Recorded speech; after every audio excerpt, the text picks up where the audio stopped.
સુરેન્દ્રનગરની મુખ્ય જિલ્લા પંચાયત કચેરીમાં ફાયર સિસ્ટમનો અભાવ જોવા મળી રહ્યો છે। ખુદ ડીડીઓની ઓફિસ, આરોગ્ય વિભાગ, સામાન્ય વહીવટી શાખા, મહેસૂલ શાખા તેમજ પંચાયત શાખામાં ફાયર સેફટીના સાધનોનો અભાવ જોવા મળી રહ્યો છે।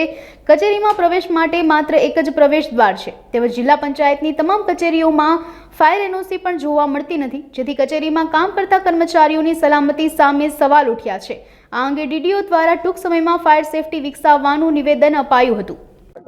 ઘણા વર્ષોથી આ બિલ્ડિંગ છે અને આની જગ્યાએ હવે સરકારે નવું બિલ્ડિંગ પણ આપણું મંજૂર કર્યું છે। જગ્યા ફળવાઈ ગઈ છે અને નવા બાંધકામને બિલ્ડિંગની પ્રોસેસ ચાલુ છે। તેમાં ફાયર સેફટી માટેની બધી જ અદ્યતન જોગવાઈઓ કરેલી છે, પરંતુ એ થાય ત્યાં સુધી આ જે કામચલાઉ જે જગ્યાએ અમે બેઠેલા છે, આવી રીતે અમારા 2-3 જુદા જુદા બિલ્ડિંગમાં અમારી અલગ અલગ શાખા કચેરીઓ બેસે છે।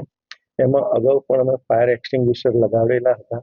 અત્યારે અમે એ દરેક જગ્યાએ ચકાસણી કરાવી છે અને જ્યાં એક્સપાયર્ડ થઈ ગયેલા છે ફાયર એક્સટિંગ્વિશર્સ, એને અમે નવા લગાવવાના અને રિફિલ કરવાની કાર્યવાહી અને એને ટેસ્ટિંગ કરવાની કાર્યવાહી ચાલે છે।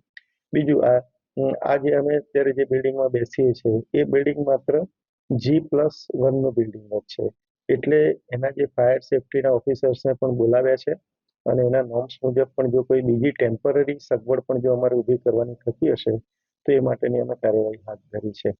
અમારી ગ્રામ્ય કક્ષાએ કલેક્ટર સાહેબે જે ટીમ બનાવી છે એના આધાર ઉપર અમે અમારી તાલુકા પંચાયત હસ્તક આવતી જેટલી બિલ્ડિંગો છે એનું સઘન ચકાસણી પણ ટીમો દ્વારા કામગીરી ચાલુ કરેલી છે અને જેમ જેમ રિપોર્ટ આવતા જાય છે એમ જે જગ્યાએ જો માનો કે કેટલીક જગ્યાએ ફાયર એક્સટિંગ્વિશર લગાડેલા છે એ એક્સપાયર્ડ થઈ ગયેલા છે તો એને રિફિલ કરવાની કાર્યવાહી પણ ચાલી રહી છે। પણ એક તકલીફ પ્રશ્ન થોડોક ટાઈમ બિંગ એવો પણ આવે છે કોઈ જગ્યાએ કે અમે રિફિલ કરવા માટેની પ્રોસેસ કરીએ છીએ, ત્યાં પણ અત્યારે ચારે બાજુથી એને પણ એકાએક ડિમાન્ડ વધી છે, એટલે કોઈ સાધન મેળવવામાં કે રિફિલ કરવામાં પણ થોડો ઘણો સમય એ લાગે છે। પણ આ અમારા પણ ટોપ પ્રાયોરિટી લિસ્ટમાં છે અને અમે અમારા જેટલી પણ શાળાના બિલ્ડિંગ છે, અમારા પંચાયતના બિલ્ડિંગ છે, એની સઘન ચકાસણી કલેક્ટર સાહેબના નેતૃત્વ હેઠળ જે ટીમ છે એની મારફત અમે જિલ્લા કક્ષામાં પણ કરાવી રહ્યા છીએ। આ જ વસ્તુ અમે દરેક તાલુકા પંચાયતમાં પણ ચકાસણી કરી છે।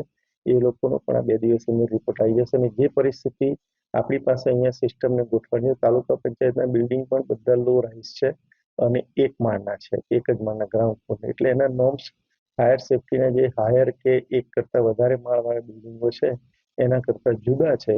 એટલે આપણે ફાયર એક્સટિંગ્વિશર તો બધી જ જગ્યાએ લગાવેલા છે, પણ છતાંય કોઈ જગ્યાએ જો એક્સપાયર થઈ ગયા હોય અથવા તો જે પૂરતી સંખ્યામાં હોવા જોઈએ એ જો ન હોય તો લગાવવાની કાર્યવાહી આપણી ચાલુ છે।